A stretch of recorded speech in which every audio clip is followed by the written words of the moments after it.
This past week, a lot of eyes have been fixed on the cathedral right there in the middle of Paris. It was rather horrifying on Monday to watch the flames going up into the air.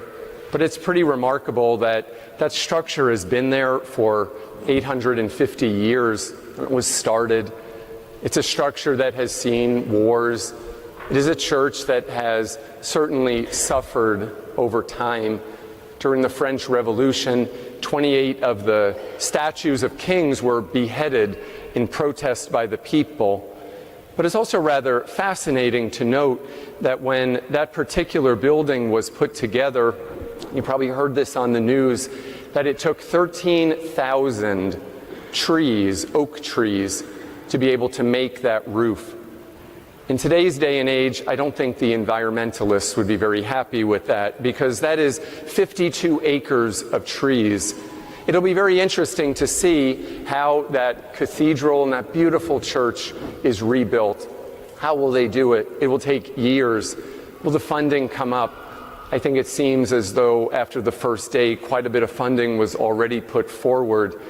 Maybe it'll have a rebirth of some sort and be able to help the people in France to recapture the spirit of Catholicism. I remember my first visit there to that particular temple was when I was in college. I just remember thinking it was one of the darkest churches I had ever been in, but that's typical of a Gothic style church. It's so that really the windows can help to tell the story. Alan Hunt is a Catholic evangelist, and Alan Hunt is now working for Matthew Kelly. He was a megachurch Protestant pastor who converted to Catholicism. And in his journey to Catholicism, he indicated and he mentioned that Catholics and our faith can build some of the most magnificent structures and beautiful churches, cathedrals in the world. But we build them not so that they can be meeting places for Christians. The church, this building, is not to be a meeting place for us, but rather it is a place first and foremost that houses the Lord. It is a temple, a home for God. And so the architecture of a church is one that should always bring us to the Almighty, with Jesus as the focus, with the ability to realize that these walls are built, yes, so that we can come here to know, love, and serve God by loving and serving others. But we come here to realize we are the church, the people of God. But the items, the fixtures, the vessels, everything about our church, and especially I would say in our own home parish here, there's a story behind it. There's a story behind it. And we will see how, as they rebuild Notre Dame, how it will be interesting to think of how 850 years ago they put that roof together with no electricity, with no modern systems and trucks and that we have today, because people back then, they were very smart like us today, but they were creative.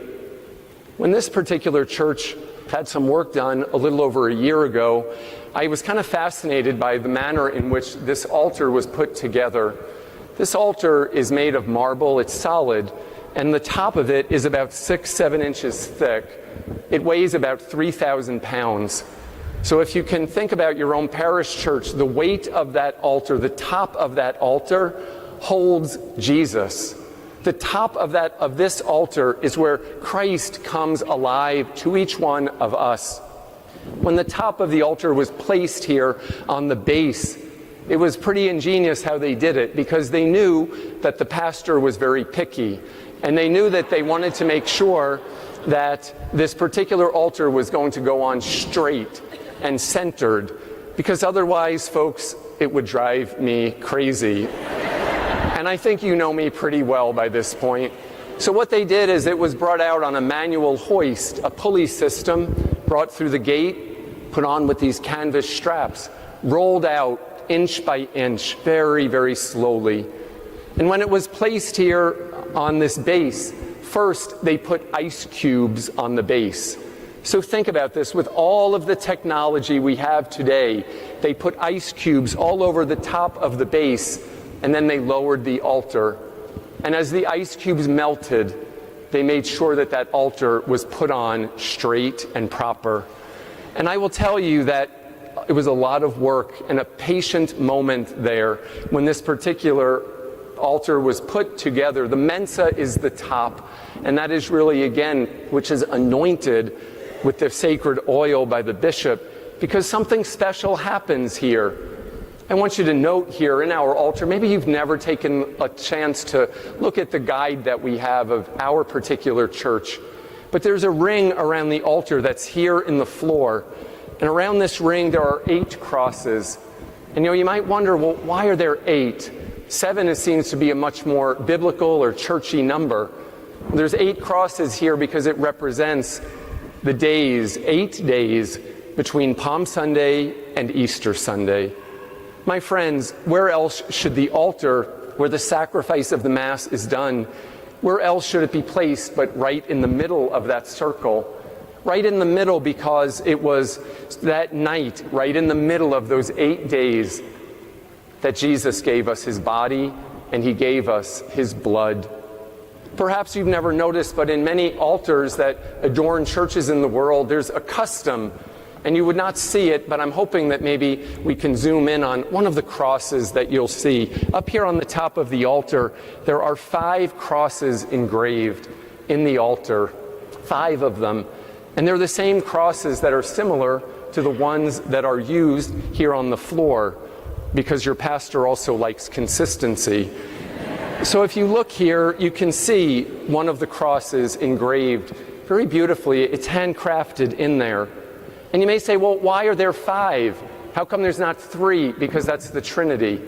Well, there's 5, and this is very beautiful for us to reflect on, is it is a reminder of the 5 wounds of Jesus Christ.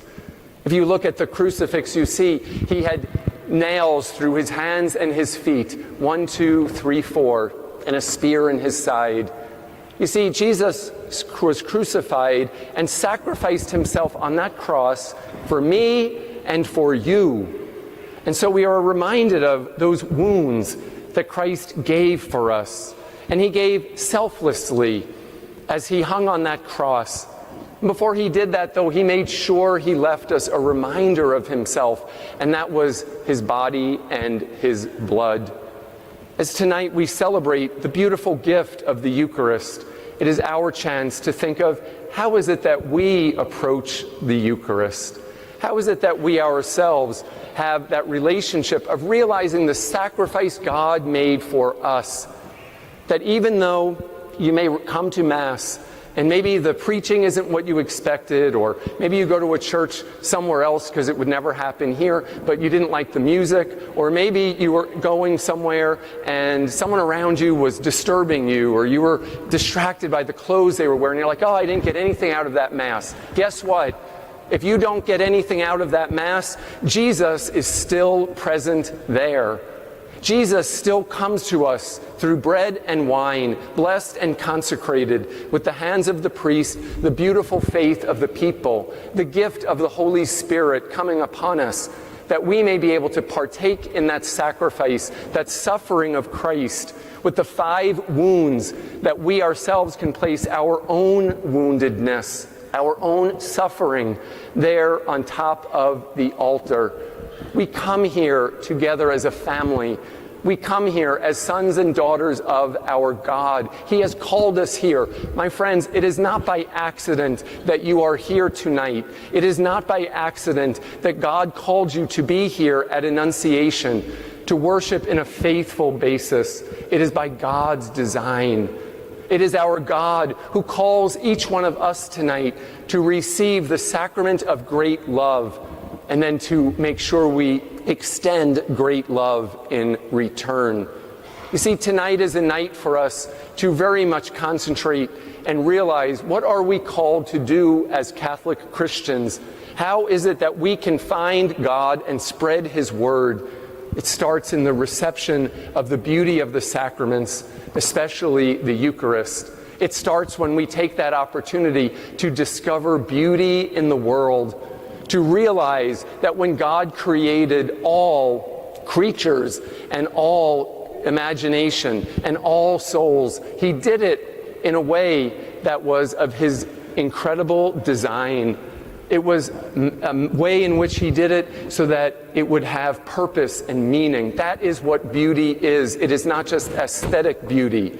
We come together that we can understand truth, to know the difference between right and wrong, and figure out where we are somewhere in between, to look for those areas that may be gray in our own lives, but also to bring them to God in our own struggle as a disciple. We come to receive the Eucharist so that we can inspire goodness. My friends, that is a beautiful thing for us to be able to do, is inspire goodness in others. If someone were to say something about you, probably one of the best things that could be said about a human being on this earth is that they inspire goodness in other people. To be able to spread the word, because we receive here, but the work of the church does not just occur in this 28,000 square foot building. It occurs in your hearts, my hearts, the hearts of all of us as a community. And we inspire goodness by spreading the love of Jesus Christ. On Holy Thursday, we always take that opportunity to honor that service by the washing of the feet. We take that opportunity to honor the work that is done as representatives of our parish community, have the chance to have their feet washed, as we heard this evening in the scriptures. You see, not only is this a temple, not only is there a temple in Paris that's going to have to be rebuilt, but there is a much more important temple that exists, and that is the human person, which deserves respect, which deserves the gift and dignity of human life.